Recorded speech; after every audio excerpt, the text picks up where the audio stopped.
자동차를 주차할 때 그냥 평평한 데다가 하면은 사이드 브레이크가 안 걸어도 상관이 없습니다. 지하주차장에 차가 많으면 다 그렇게 차를 대곤 합니다.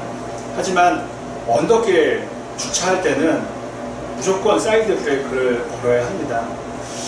그리고 이제 내리막길일 때는 저희가 뭐 잘 아는 대로 핸들 방향을 앞으로 하지 않고 벽 쪽으로 일부러 틀어 놓습니다.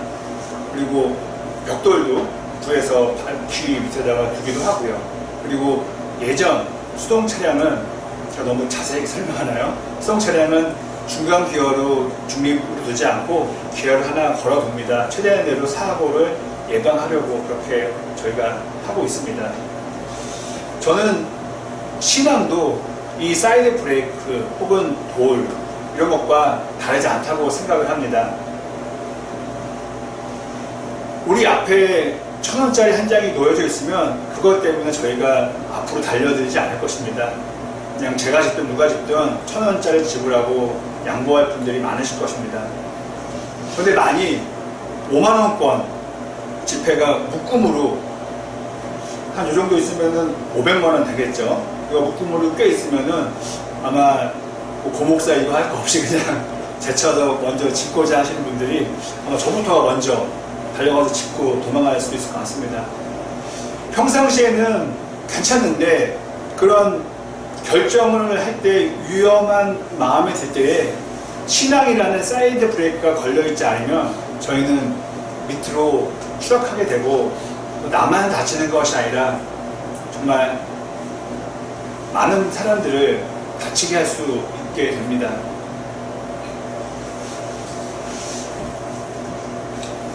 아마 이 신앙을 놓고 봤을 때 성경책에서 나오는 인물들 중에서 사이드 브레이크를 가장 잘 걸었던 사람이 있다면은 요셉이라 제가 생각합니다. 좀 표현이 웃기죠. 사이드 브레이크를 가장 잘 걸었던 사람이라고 한다면은 좀 웃기긴 하지만은 그렇게 일부러 제가 표현해 봤습니다. 요셉 하면 가장 먼저 떠오르는 것 중에 하나가 노예가 되어서 이집트로 팔려가고 또 이집트 왕궁의 경호대장이었던 보디발이라는 이 경호대장의 집에서 종으로 살게 되었던 이야기입니다. 그는 그렇게 노예가 되어서 그 집에서 일을 하면서 살게 되었습니다. 그런데 일을 참 잘했습니다. 그래서 경호대장은 거의 모든 것을 다 요셉에게 맡겼습니다. 그런데 그렇게 살면 참 평화로웠을 텐데 주인의 아내가 요셉을 유혹했습니다. 시련이 찾아왔던 것이죠. 아마 저를 포함해서 이곳에 있는 많은 남자분들이 이런 유혹을 받았을 때 과연 쉽게 이겨낼 수 있을까?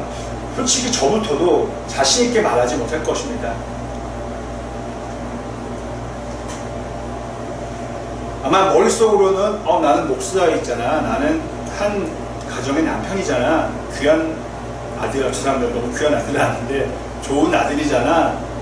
그래서 나는 이런 유혹을 이겨내지라고 머리로는 알고 있지만 그 상황에서 아마 저는 쉽게 물러나지 못할 것 같습니다. 하지만 요셉은 하나님을 생각하면서 그 유혹을 이겨냈습니다. 하나님 때문에 그런 일을 막았던 것이죠. 여담이지만은 제가 학창 시절 때, 특별히 중학교 때 공부를 하다가 이제 제가 농구를 너무 좋아해서 이제 공부가 잘 안 되고 뭐 그렇게 할 때에 저를 가장 공부하게끔 만든 것은 그 어머니를 향한 그런 효심이었습니다. 그러니까는 조금 더 집중해서 공부해야지, 조금 더 참고 공부해야지 라는 마음이, 중학생이 뭘 알겠습니까? 뭐 출세를 뭐 알겠습니까? 그것보다 고생하시는 어머니를 생각해서 내가 공부로라도 효도해 드려야지 라고 그렇게 해서 이렇게 공부를 안 하려는 유혹을 참고 공부했던 적이 있습니다. 자, 그러면은 저희가 이야기를 한번 바꿔봐서 우리가 잘 아는 이 요셉이 그때 그 유혹을 이겨내지 못했다면 어떻게 됐을까요? 유혹을 이겨내지 못했어요. 그 집주인의 아내와 잘못된 행동을 하게 됐습니다. 저희가 충분히 예상해 볼 수 있습니다. 먼저는 그가 그렇게 해서 행복하게 살았을까요? 아마 그러지 못했을 것입니다. 그리고 그것을 알게 된 주인을 보고서 도망갔다 할지라도 이 금이 다른 공무원이었잖아요. 경호대장이었잖아요. 아마 군사들을 동원해서 분명히 그를 잡았고 처단했을 것입니다. 아니면 멀리 정말 멀리 날아가서 도망갔다 할지라도 하나님은 피할 수 없었을 것입니다. 그래서 하나님께서는 그를 벌하셨을 것입니다. 혹은 하나님께서 무슨 이유인지는 모르지만 이 땅에 사는 동안 그를 심판하지 않고 죽음 후에 심판해야겠다는 마음으로 그냥 내버려두셨다고 한다면은 그는 살았겠죠. 왜냐면은 지금 저희 역사만 봐도 나쁜 일을 많이 한 사람들이 잘 지내는 경우도 저희가 보곤 하죠. 만약 그랬다 하더라도 그가 이집트의 총리가 될 수 있었을까요? 될 수 없었을 것입니다. 그리고 성경에 기록될 정도로 영광스러운 인물이 됐을까요? 성경에 적혀 있었어도 벌을 받아서 잘못된 인물로 아마 기록되었을 거라 생각합니다.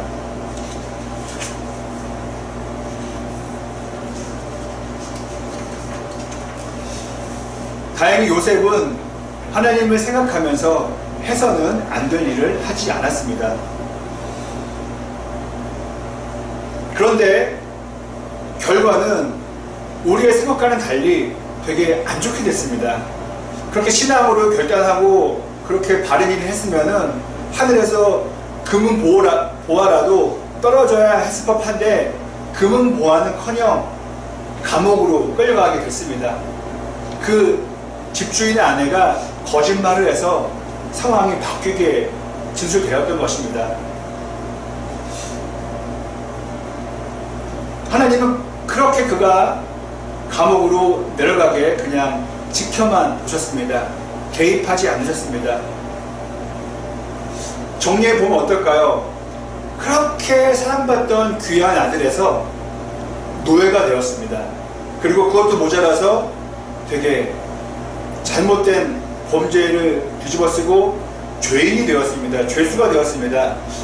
이제 그에게 남은 것은 아무것도 없습니다. 그냥 밑바닥에 떨어졌기 때문에 그에게 남은 그런 공간이 있다면 아마 죽음밖에는 그는 없었을 것입니다. 어린 시절 이야기를 많이 들었을 것입니다. 아버지 야곱이 많이 얘기해 주셨을 거예요. 요새 아빠가 힘들었을 때 하나님이 많이 도와줬어. 저에게도 로망이 있다면, 소망이 있다면은, 아이가 태어나면은 그런 이야기를 해주고 싶어요. 사춘기 시절에, 또 20대 청년 시절에 이렇게 해서 아버지가 잘 이겨냈어. 하나님 덕분이야. 뭐 딸아, 아들아, 이렇게 얘기하고 싶은 마음이 있습니다. 분명히 야곱도 아들에게 그렇게 이야기해 주었을 것입니다. 그리고 그것만이 아니었겠죠. 아버지 야곱이 할아버지 이삭에 대해서, 또 그 할아버지 아브라함에 대해서 자세하게 설명해 주었을 거예요. 원래 우리 가문은 존재할 수 없었는데 할아버지 이삭이 태어나서 여기까지 왔다, 이렇게 이야기를 했을 것입니다. 그런데 요셉은 아마 이렇게 생각할 수도 있습니다. 신앙으로 유혹을 이겨낸 결과가, 야, 감옥이냐? 하나님 같은 건 없는 것 같다. 있었어도 우리 할아버지, 아버지에게만 있었고 나에게는 없어진 것 같다. 아버지가 너무 거짓말 하신 것 같다 라고 생각을 했을 법도 합니다. 그러나 정말 신기하게도 요셉은 하나님을 떠나지 않았습니다. 저희가 한번 입장을 바꿔놓겠습니다. 저희가 요셉이에요. 이렇게 잘 공부하고 있고 돈 벌고 있고 잘 살고 있습니다. 그런데 저 여러분들이 억울한 죄명으로 감옥에 갇혀서 언제 나갈지 몰라요. 평생을 감옥에서 살 수도 있어요. 그런 상황에서 제가 감옥에서 그래도 나는 목사야, 그래도 나는 하나님을 사랑할 거야, 그럴 수 있을까요? 정말 이건 어려울 것 같습니다. 네. 결코 쉽게 답할 수 없는 내용입니다. 다시 한번 말씀드리지만은 하나님을 향한 요셉의 믿음은 너무도 대단했습니다. 제가 한번 병원 이야기를 드리고 싶습니다. 병원에서 치료받는 것은 거의 대부분이 아픕니다. 저희가 자주 가는 치과만 보더라도 저희가 충치 때문에 고생하는 아픔보다 특별히 신경치료 받을 때 그 고통은 더더욱 큽니다. 이거는 정말 기도가 절로 나오게 되죠. 그런데 그 치과에서 그렇게 아플 거를 예상하고 그렇게 무서운 것을 예상하고 우리는 치과에 갑니다. 왜 갑니까?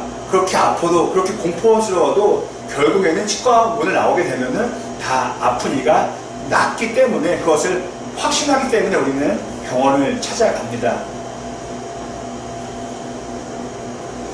하나님을 향한 신앙도 이와 다르지가 않습니다.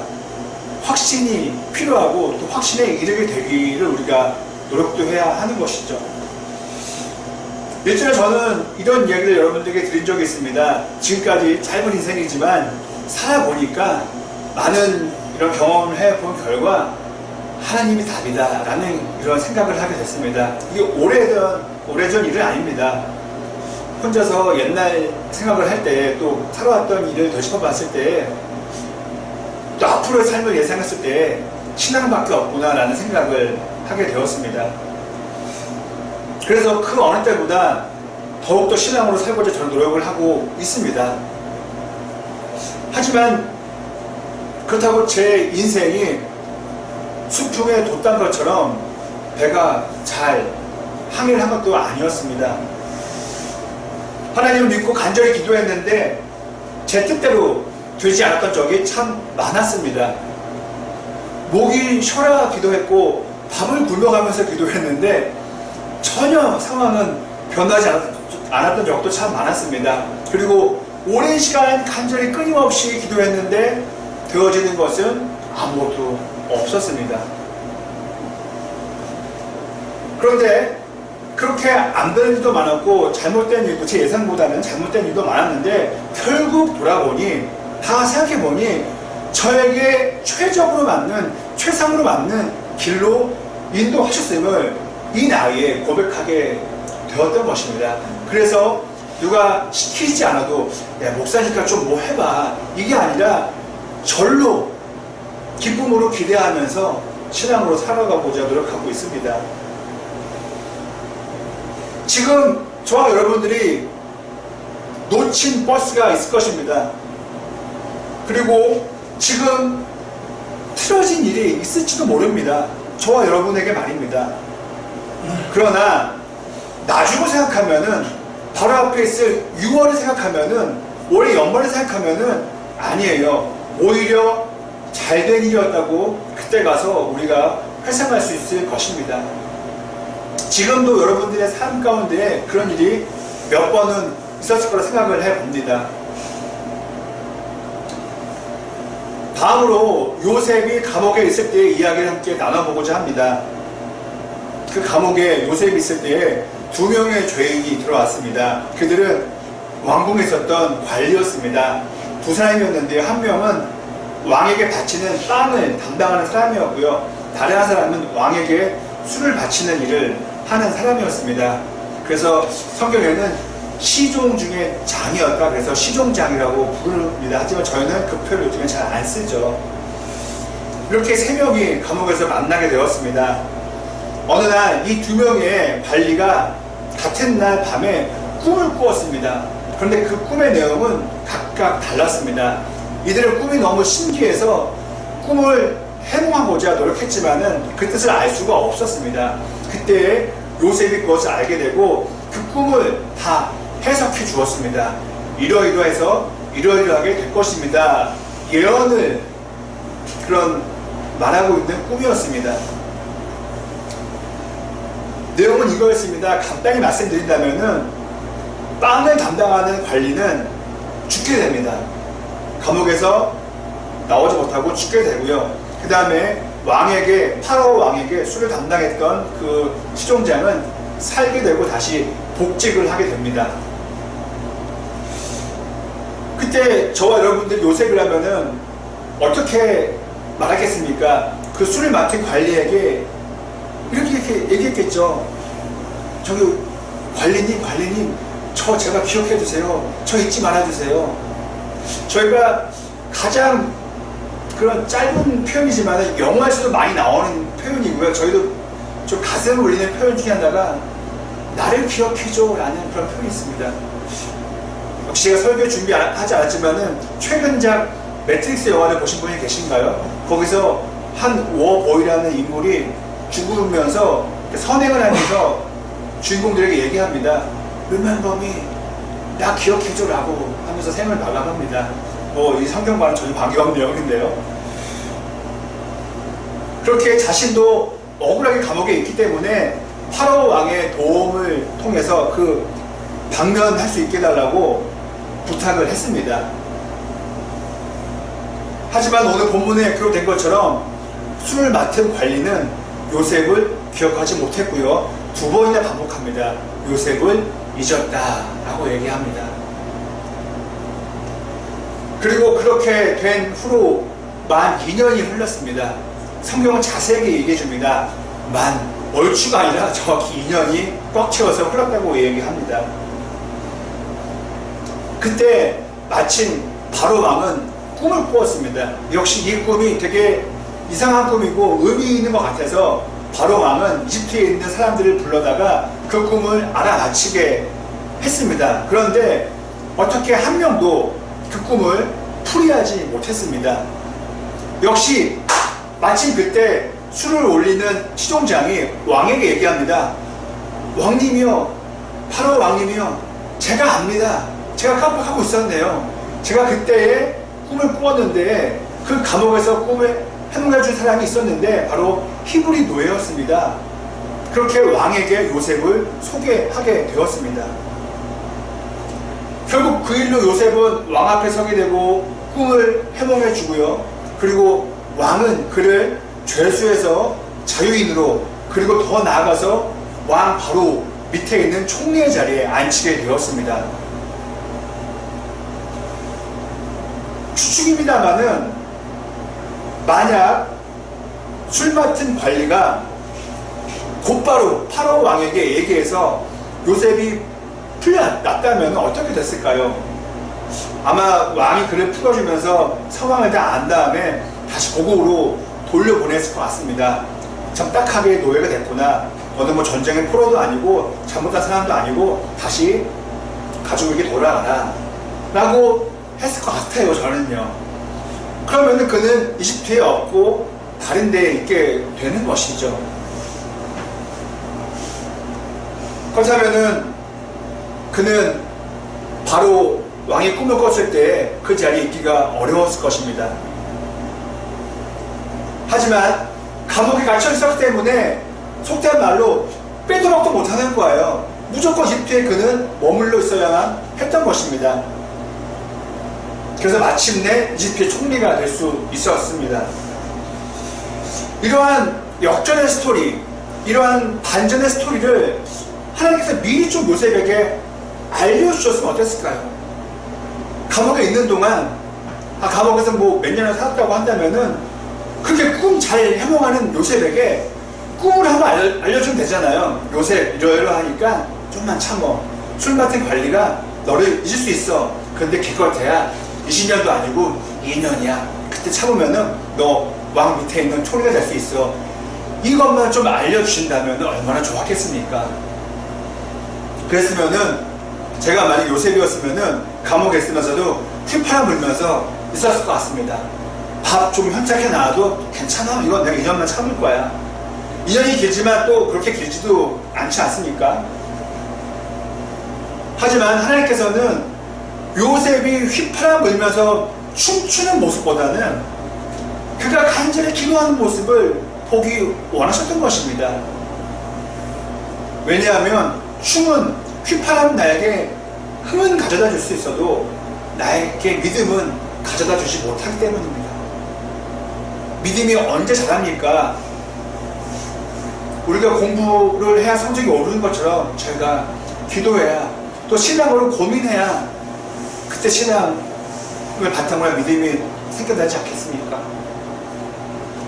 저와 여러분도 신앙 때문에, 하나님 때문에 억울해질 수 있습니다.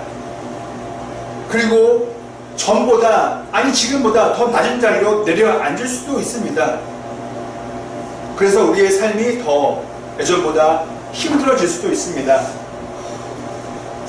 그리고 사람들로부터 잊혀질 수도 있습니다. 야, 그렇게 잘 나갔던 걔, 그렇게 잘 지냈던 그 사람 지금 뭐하고 지낸다냐? 언제부턴가 그들 대화 속에 등장하지도 않을 수 있습니다. 하지만 오늘 말씀처럼 때가 되면은, 우리는 몰라요. 하나님이 정하신 때가 되면은 하나님께서는 우리를 불러주시고 또 우리를 회복시켜 주실 것입니다. 그리고 하나님의 능력으로 높여 주실 것입니다. 바로 이것이 요셉의 이야기요, 신앙으로 살아가는 그리스도인들의 이야기입니다. 저와 여러분 모두 기도하며 또 말씀을 읽으며 또 하나님과 싸우며, 표현적 그랬나요? 하나님과 싸울 수 있어요. 하나님 뭐 이렇습니까? 왜 이렇습니까? 다투면서 그때를 기다릴 수 있었으면 합니다. 인내할 수 있었으면 합니다.